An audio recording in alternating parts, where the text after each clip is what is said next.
Assalamualaikum warahmatullahi wabarakatuh. Kami dari kelompok 18 yang beranggotakan saya sendiri, Muhammad Nabil Akmal, dan teman saya Rizky Lajuwati. Pada kesempatan kali ini kami akan menyampaikan materi terkait pencarian kerangka konseptual. Proyek kerangka konseptual atau Conceptual Framework Project merupakan usaha yang dilakukan oleh FASB untuk mengembangkan ide-ide dasar yang dapat digunakan sebagai panduan bagi FASB dalam menetapkan standar serta sebagai referensi untuk menangani isu-isu akuntansi.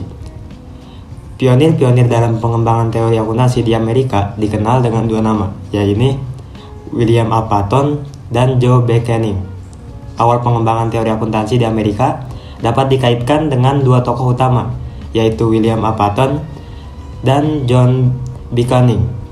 Dalam disertasinya, Patton menyampaikan pandangan awal bahwa semua perubahan dalam penilaian aset dan liabilitas harus tercermin dalam laporan keuangan dengan mengukur perubahan tersebut berdasarkan nilai terkini.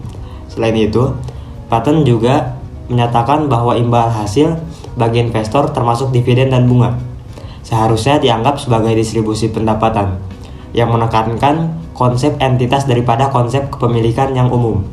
Sementara itu, Kenny mengusulkan suatu kerangka kerja penilaian aset berdasarkan ekspektasi masa depan serta model untuk mencocokkan pendapatan dengan beban. Selama fase awal perkembangan ini, Dr. Scott juga memberikan kontribusi penting dalam pengembangan kerangka konseptual akuntansi. Pada tahun 1941, Scott menyusun kerangka konseptualnya dalam The Basis for Accounting Principles. Kerangka konseptual Scott mencakup hierarki postulat dan prinsip-prinsip berikut yang digunakan dalam pengembangan aturan dan teknik akuntansi. Yang pertama ada postulat orientasi atau akuntansi didasarkan pada pertimbangan yang luas atas lingkungan sosial, politik, dan ekonomi. Yang kedua ada prinsip keadilan yang merata atau tingkatan kedua dalam kerangka konseptual Scott adalah keadilan yang mengedepankan perlakuan yang adil terhadap semua pengguna pelaporan keuangan. Yang ketiga, prinsip-prinsip kejujuran dan kewajaran. Tingkatan ketiga melibatkan prinsip-prinsip kejujuran dan kewajaran dengan kejujuran mencerminkan akuratnya informasi yang disajikan dan kewajaran menciptakan objektivitas bebas dari bias dan ketidakberpihakan. Yang keempat, prinsip-prinsip penyesuaian dan konsistensi. Tingkatan keempat mencakup prinsip-prinsip penyesuaian dan konsistensi yang mengaku perlunya penyesuaian dalam menghadapi perubahan lingkungan, namun menekankan keseimbangan dengan konsistensi untuk menghindari perubahan lebihan. Dalam aturan akuntansi, ide-ide Scott kemudian menjadi bagian dari Accounting Research Study No. 1 oleh Munich dan juga A Statement of Basic Accounting Theory oleh AAA. Pendekatan deduktif yang digunakan oleh Scott sejak tahun 1930-an akhirnya diadopsi oleh badan-badan pembuat standar yang memiliki kewenangan.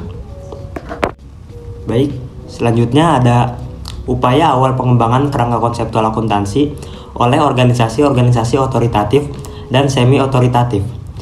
Pada pertengahan dekade 1930-an, organisasi profesional mulai menunjukkan minat dalam mengembangkan teori akuntansi.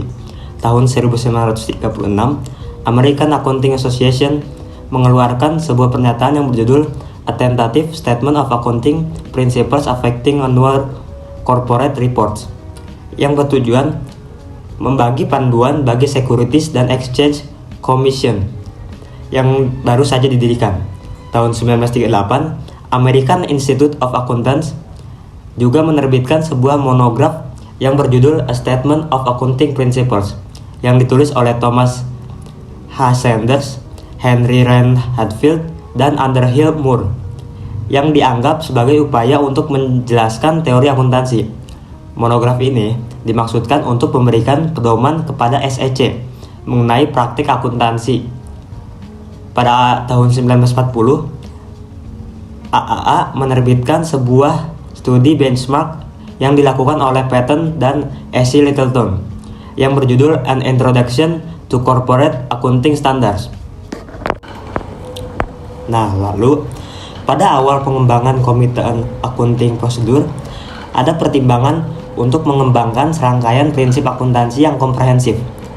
Namun, gagasan ini kemudian dibatalkan karena kekhawatiran bahwa SEC tidak akan bersabar untuk memberikan waktu yang cukup bagi CIP untuk menyelesaikan proyek ini.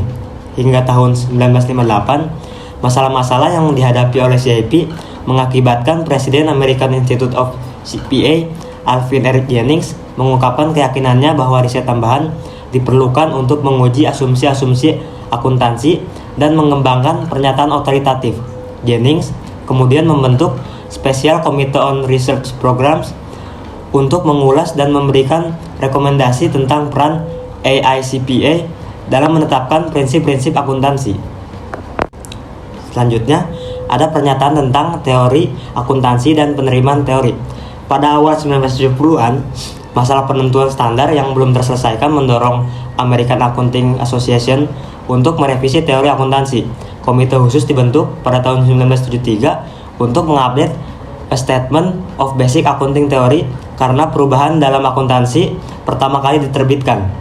Namun, laporan komite ini yang disebut SATTA bukan hanya pembaruan, melainkan tinjauan menyeluruh tentang status teori akuntansi dan penerimaannya. SATTA menyimpulkan bahwa berbagai teori akuntansi memiliki cakupan yang terbatas dalam menjelaskan akuntansi karena berbagai pendekatan dalam memisahkan pengguna data dan lingkungan mereka. Ini menghasilkan 3 kategori utama, yaitu klasik, kegunaan keputusan, dan ekonomi informasi. Lalu, ada kritik-kritik terhadap pendekatan ke teori akuntansi. SATTA kemudian memulai diskusi mengenai alasan mengapa tidak ada pendekatan teori yang diterima secara luas dan menggarisbawahi 6 permasalahan termasuk: yang pertama, masalah kaitan teori dengan praktik; yang kedua, permasalahan alokasi; yang ketiga, kesulitan dengan standar normatif; yang keempat, kesulitan dalam menginterpretasikan riset tentang harga sekuritas; yang kelima, masalah pertimbangan biaya; dan yang terakhir, keterbatasan dalam ekspansi data. Selanjutnya ada perkembangan terbaru. Proyek FASB bertujuan untuk meningkatkan efektivitas pengungkapan dalam catatan laporan keuangan dengan mewajibkan penyajian informasi yang paling penting atau relevan bagi pengguna laporan keuangan suatu entitas. Kerangka pengungkapan FASB bertujuan untuk menghasilkan keputusan yang seragam sehubungan dengan persyaratan pengungkapan dan berfungsi sebagai panduan dalam menentukan pengungkapan yang harus dilakukan oleh entitas yang membuat laporan. FASB juga berusaha memberikan fleksibilitas dan kebebasan dalam menerapkan persyaratan pengungkapan ini.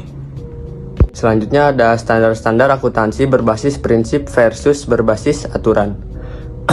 Di sini ada karakteristik yang diyakini harus dimiliki oleh standar-standar berbasis konsep, yaitu yang pertama ada pelaporan keuangan harus mencerminkan substansi ekonomi bukan hanya bentuknya. Yang kedua, standar harus menjelaskan transaksi yang diatur.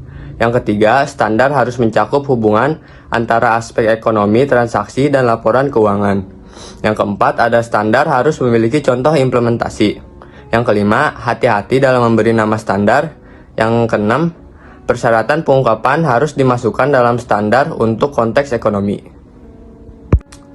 Selanjutnya, proyek penyajian laporan keuangan FASB IASB.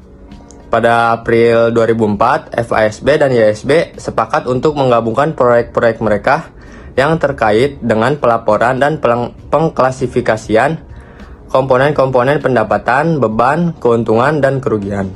Langkah ini juga bertujuan untuk menyediakan informasi dalam laporan keuangan agar dapat meningkatkan pemahaman serta kemampuan investor, kreditur, dan pengguna laporan keuangan.